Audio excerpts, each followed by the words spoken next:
World War II produced some of the most reliable weapons ever built, but reliability only mattered if a weapon could survive the battlefield. In Western Europe, that was no guarantee. Rain-soaked roads, artillery-churned fields into deep sludge, and endless vehicle traffic transformed open ground into thick mud. For U.S. Army Rangers carrying the M1 Garand, that mud became an enemy of its own, capable of interfering with the rifle before a shot was ever fired. The M1 Garand relied on a gas-operated system to cycle the action after each round. Under normal conditions, that design gave American infantry a significant advantage. Chambered in .30-06 Springfield and fed by an 8-round en-bloc clip, the rifle allowed rapid follow-up shots without manually working a bolt. The problem was that mud rarely stayed on the outside of the weapon. Crawling through ditches, falling into shell craters, or simply moving across waterlogged ground could force dirt into the receiver and operating components. Mud became especially dangerous because it increased friction inside parts designed to move freely. If enough contamination entered the action, the bolt could fail to close properly or cycle reliably after firing. Rangers frequently found themselves wiping away mud whenever combat pauses allowed, knowing that neglecting maintenance could eventually turn a dependable rifle into a single-shot weapon. The rifle's weight, approximately 9.5 pounds unloaded, helped absorb recoil and improve stability. But it also meant soldiers often rested it against the ground during periods of exhaustion. Every contact with wet earth created another opportunity for contamination. The battlefield constantly reintroduced the problem no matter how carefully the weapon had been cleaned earlier. What made Western Europe's mud so frustrating was that it worked slowly. It did not usually destroy a rifle in an instant. Instead, it steadily reduced reliability until small mechanical problems became larger ones. Soldiers fought not only enemy forces, but also a battlefield determined to pack dirt into every moving part. Mud could slow a weapon down. The Eastern Front introduced conditions that could stop one entirely. Winter on the Eastern Front exposed weapons to temperatures that challenged both machinery and the people operating it. For personnel using the M1903A4 Springfield sniper rifle, extreme cold transformed ordinary maintenance concerns into serious operational problems. The M1903A4 was a bolt-action rifle built around the proven M1903 Springfield design. Chambered in .30-06 Springfield and equipped with a telescopic sight for precision shooting, it was designed to deliver accurate fire at ranges far beyond those normally associated with standard infantry combat.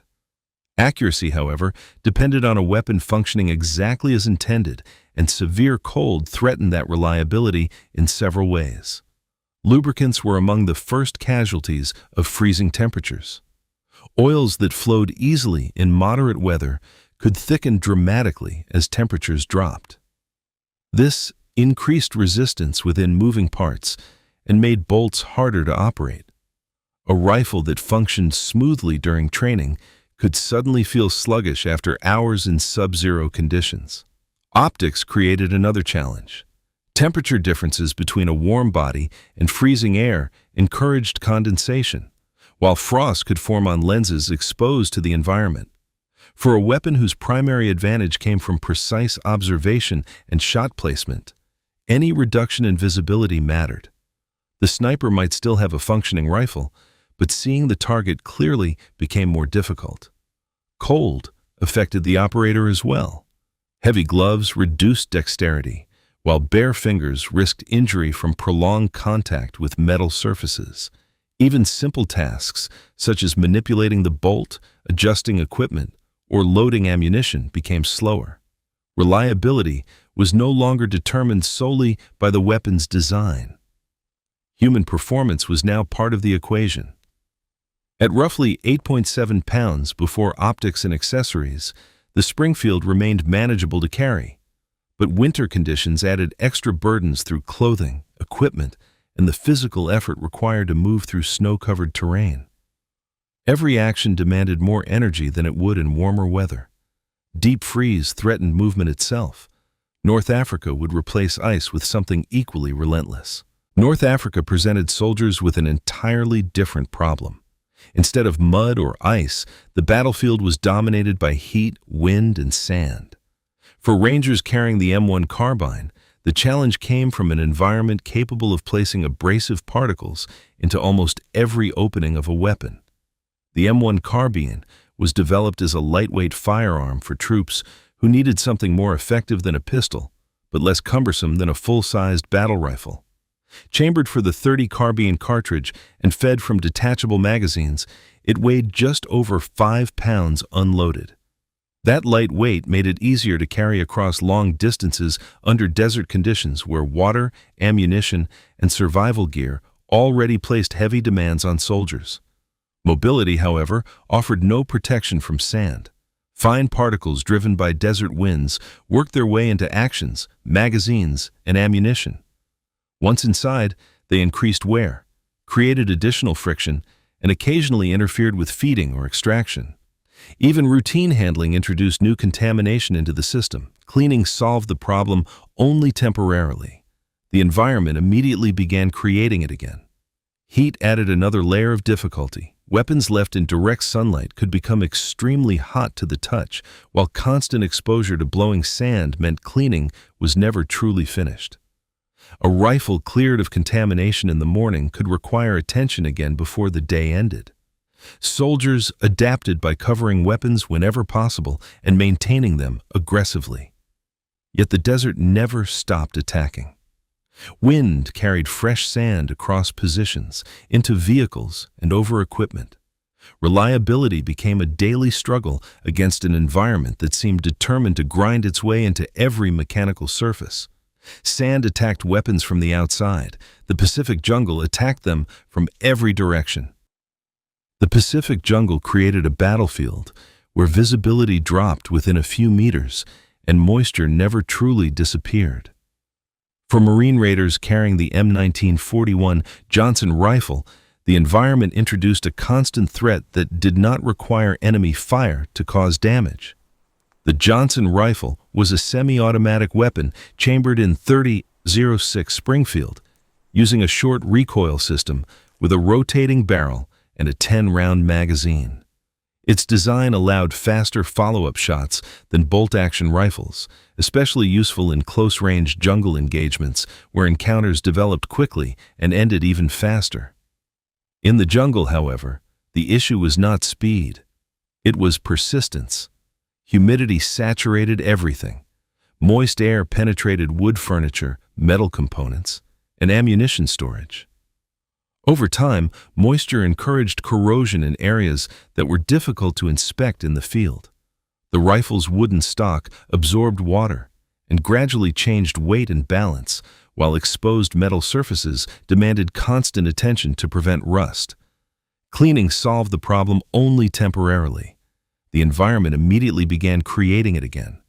Unlike mud or sand, jungle moisture rarely announced itself. A weapon could appear clean, while deterioration continued inside.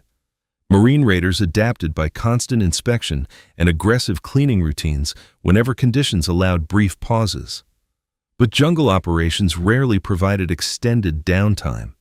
Movement, ambushes, and terrain obstacles forced weapons to remain in service for long periods without ideal maintenance cycles. The jungle did not just challenge reliability during firing.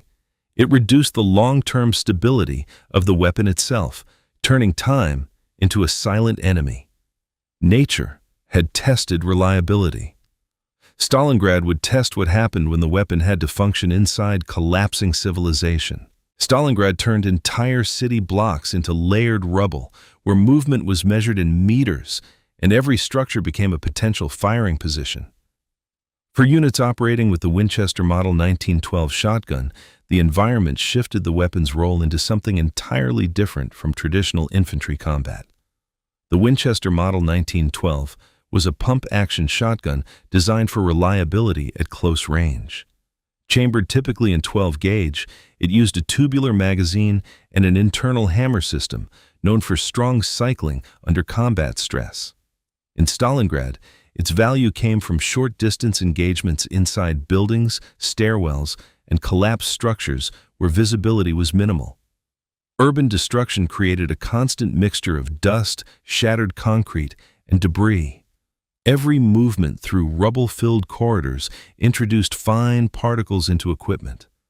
Unlike open terrain, there was no stable ground or predictable movement path. Soldiers climbed, crawled, and pushed through unstable structures where dust clouds were continuously generated. For the shotgun, the main challenge was not precision, but consistency under contamination. Pump-action systems are generally tolerant, but heavy dust accumulation in the action or magazine tube could still create resistance. When engagements were immediate, any delay in cycling reduced effectiveness in close quarters. The environment also forced the weapon into contact with surfaces it was never designed to endure repeatedly. Broken masonry, exposed rebar, and collapsed walls created constant physical abrasion. Weapons were banged, dragged, and pressed through narrow gaps during movement between positions. Maintenance was secondary to survival. Cleaning opportunities existed only briefly, often in improvised shelter areas within the ruins themselves. Even then, new dust would settle almost immediately after operations resumed. In Stalingrad, the weapon was no longer operating in a battlefield. It was operating inside a collapsing structure that never stopped producing debris. Rubble and dust were constant. Water would introduce something far more corrosive. Amphibious operations forced weapons to function in conditions where immersion was not accidental, but expected. For U.S. Navy combat demolition units carrying the M1901 Paratrooper Carbine, water became an unavoidable operational environment from the moment deployment began. The M1901 Carbine was a folding stock variant of the M1 carbine, chambered in .30 carbine and designed for airborne and specialized units. Its compact form made it suitable for transport in confined conditions, including parachute drops and boat-based insertions where space efficiency mattered more than comfort. Water introduced a direct threat to metallic components. Saltwater exposure was especially damaging, accelerating corrosion on any exposed surface. Unlike mud or sand, which primarily interfered with mechanical movement, water initiated chemical changes that could continue even after the weapon was no longer submerged. Ammunition was also affected. Wet cartridges could fail to ignite or produce inconsistent performance, especially if moisture reached the primer or powder charge. This created uncertainty in situations where reliability was critical during demolition or coastal assault operations. Every exposed surface required attention after repeated exposure to spray and immersion. Operational conditions meant weapons were often deployed directly from landing craft into surf zones. This ensured immediate contact with water, followed by rapid transition into combat environments where drying time did not exist.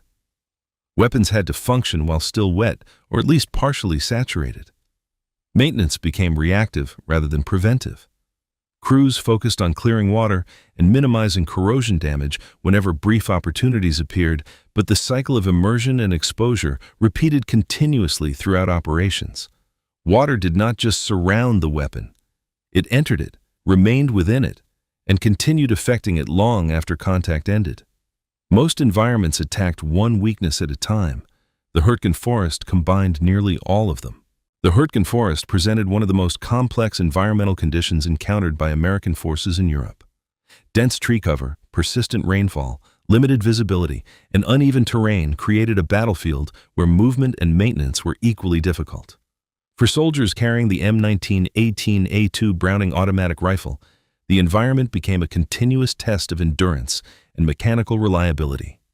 The bar was a fully automatic rifle chambered in .30-06 Springfield, weighing approximately 19 pounds with a 20-round detachable magazine. Designed to provide squad-level automatic fire, it combined portability with sustained fire capability, but that combination came with significant physical and mechanical demands. In the forest, mud, moisture, and cold acted together against the weapon. Lubricants, moving parts, and the soldiers carrying the bar all faced the same problem. Conditions never improved for long. Visibility was limited by tree cover and weather, forcing engagements at uncertain distances and angles. This increased the likelihood of weapons being exposed to environmental debris while moving rapidly between positions. The bar's length and weight made maneuvering through dense undergrowth slower, increasing the time it remained exposed to mud, moisture, and debris. Maintenance cycles were irregular. Extended operations meant weapons remained in service longer between cleanings than ideal conditions would allow. Every pause was brief, and every movement reintroduced contamination. The environment did not reset, it accumulated. The forest combined multiple environmental stress factors into a single operating space. Mud from Western Europe, moisture from the jungle, cold from the Eastern Front, and constant physical obstruction from terrain all converged in one location. In Hurtgen Forest, the bar did not fail because of a single weakness. It was tested by every weakness at once. Which of these brutal environments do you think caused the most weapon failures? Let me know your thoughts in the comments below. If you enjoyed this deep dive into military history, hit that subscribe button for more videos just like this one. Thanks for watching.